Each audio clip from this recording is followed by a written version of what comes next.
बच्चों, आज हम पढ़ेंगे कारक। कारक पढ़ने से पहले एक कहानी सुनते हैं। ये है अतुल और ये है आदिका, दोनों भाई बहन हैं।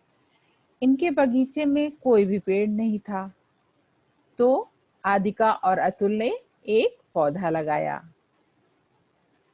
वे प्रतिदिन पौधे को सींचते थे। पौधा जो है बड़ा होकर पेड़ बन गया और पेड़ पर फूल और फल आ गए। अभी आपने पढ़ा, आदिका और अतुल ने एक पौधा लगाया। वे प्रतिदिन पौधे को सींचते थे। पेड़ पर फूल और फल आ गए। यहाँ पे कारक चिन्हों का प्रयोग किया गया है। कारक चिन्ह या परसर्ग या विभक्ति। कारक चिन्हों को परसर्ग भी कहते हैं और विभक्ति भी कहते हैं। परसर्ग का अर्थ है बाद में जुड़ना। अब कौन सा कारक चिन्ह है? ने, को, पर। इसमें ने, को, पर कारक चिन्ह है। अब आगे देखते हैं कैसे। जिन शब्दों के द्वारा संज्ञा या सर्वनाम का क्रिया या वाक्य के अन्य शब्दों के साथ संबंध प्रकट होता है, उन्हें कारक कहते हैं। अब देखते हैं कैसे। आदिका और अतुल ने एक पौधा लगाया। वे प्रतिदिन पौधे को सींचते थे। पेड़ पर फूल और फल आ गए। तो यहाँ पे ने कारक चिन्ह ने जोड़ा आदिका और अतुल को एक पौधा लगाया से। इसमें दो वाक्यांश है, आदिका और अतुल, और एक पौधा लगाया। तो बीच में किसने जोड़ा? ने। अगला है को कारक। तो वे प्रतिदिन पौधे को जोड़ा सींचते थे से को ने। तो यहाँ पे दो वाक्यांश हुए, वे प्रतिदिन पौधे और सींचते थे। इनको जोड़ा को ने, को कारक चिन्ह ने। अगला वाक्यांश है पेड़ और फूल और फल आ गए। तो इनको किसने जोड़ा? पर ने, पर कारक चिन्ह ने। तो आप देख रहे हैं संज्ञा और सर्वनाम को दूसरे क्रिया या दूसरे वाक्यांशों से जो जोड़ते हैं वो कारक चिन्ह है। कारक के 8 भेद होते हैं। पहला कर्ता कारक। इसका कारक चिन्ह है ने। क्रिया के करने वाले का ज्ञान कराता है। कर्ता कारक क्रिया के करने वाले का ज्ञान कराता है। जैसे महेश ने चित्र बनाया। चित्र किसने बनाया? महेश ने। तो महेश कर्ता कारक हो गया, ने कारक चिन्ह हो गया।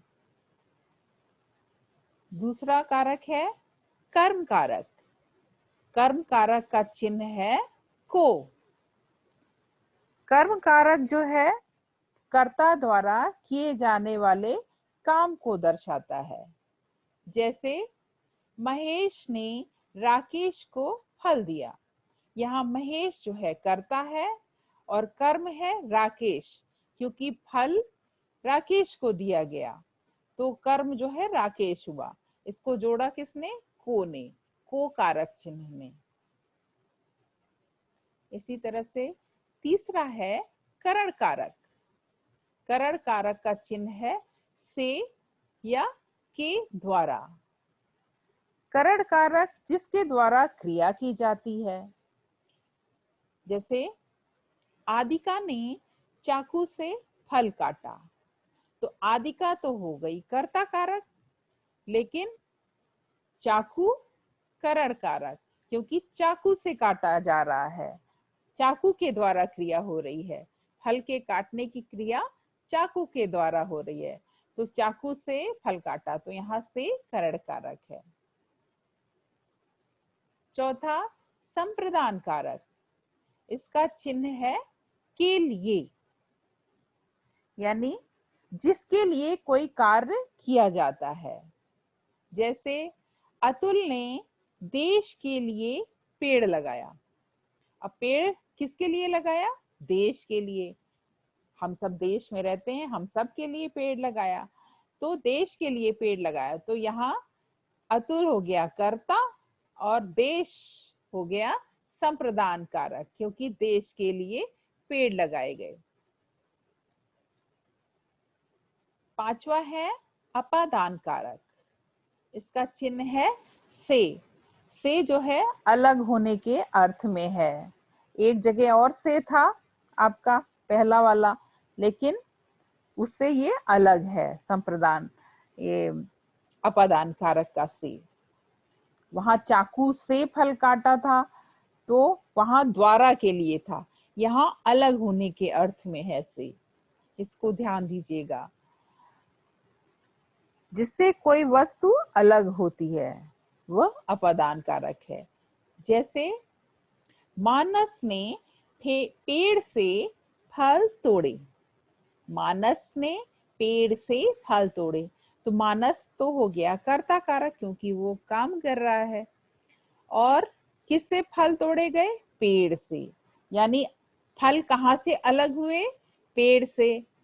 पेड़ से अलग हुए ना, तो इसलिए पेड़ हो गया अपादान कारक और से हो गया कारक चिन्ह। छठा है संबंध कारक। इसका चिन्ह है काकी के, रा री रे, नानी ने। ये काकी के, रा री रे, नानी ने, ये आपके सर्वनाम या संज्ञा के अंत में लग के बनता है। और ये संबंध कारक जिससे कोई लगाव या अपनापन हो, वहां पे संबंध कारक होता है। कोई लगाव या अपनापन या कोई अपनी चीज। जैसे यह अमिता का घर है। अब घर किसका है? अमिता का। तो यानी घर का संबंध किससे है? अमिता से है। अमिता का घर है। अब कहे यह अमिता की पुस्तक है, तो वहां की आ गया। यह अमिता के पिता हैं, तो वहां के आ गया। तुम्हारा घर है, यह तुम्हारा घर है, तो वहां रा आ गया। यह तुम्हारी किताब है, तो वहां पे री आ जाएगा। यह तुम्हारे पिता हैं, तो वहां रे आ जाएगा।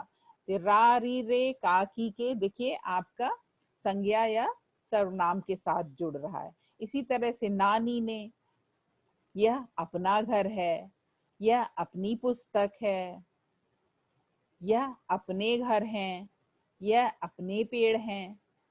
तो इस तरह से संबंध कारक। सातवां है अधिकरण कारक। इसका चिन्ह है में, पर या के नीचे। इस अधिकरण कारक में जिस आधार पर कोई पदार्थ या प्राणी रहता है, जैसे किसी चीज का स्थान बताया जाता है। जैसे आसमान में सूरज चमक रहा है, आसमान में बादल हैं, तो में सूरज कहाँ है? आसमान में। सूरज का स्थान बताया गया है। पेड़ पर फल हैं, तो वहां पे पेड़ पर फल हैं, तो वहां फल कहाँ है? पेड़ पर। पेड़ पर बंदर है, पेड़ पर चिड़िया है, तो यहाँ चिड़िया बंदर का स्थान कहाँ बताया गया? पेड़। तो ये अधिकरण कारक इस तरह से हुआ। आठवां है संबोधन कारक। इसका चिन्ह है हे, ओ, अरे। इस संबोधन कारक में संज्ञा के जिस रूप से किसी को पुकारा या संबोधित किया जाता है। जैसे हे मानव, पर्यावरण की रक्षा करो। अब यहाँ मानव को हे करके पुकारा जा रहा है। या हम कहें ओ मानव, पर्यावरण की रक्षा करो, तो ओ लग गया। तो ये संबोधन कारक। अब ध्यान देने योग्य विशेष बातें, इसको बड़े ध्यान से देखिएगा। विशेष बात 1, कर्ता कारक में वर्तमान काल के वाक्य में अकर्मक क्रिया के कर्ता के साथ ने का प्रयोग नहीं होता। कई जगह ने का प्रयोग नहीं होता, जैसे महेश चित्र बनाता है। यहाँ पे महेश कर्ता तो है, लेकिन यह वर्तमान काल है, इसलिए यहाँ पे ने नहीं लगेगा, ने छिपा रहेगा।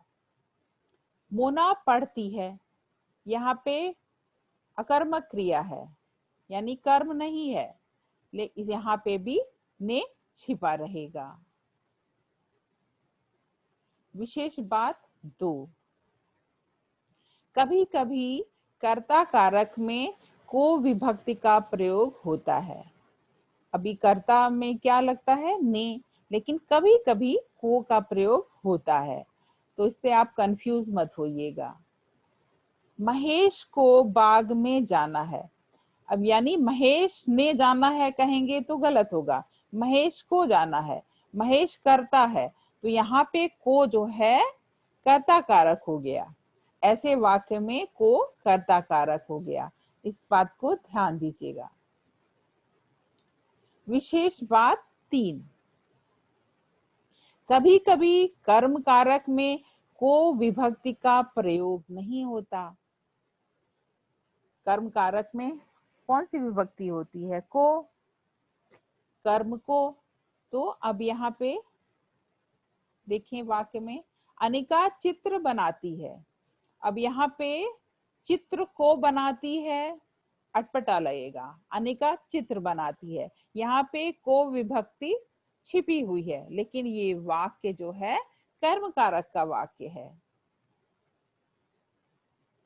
विशेष बात 4,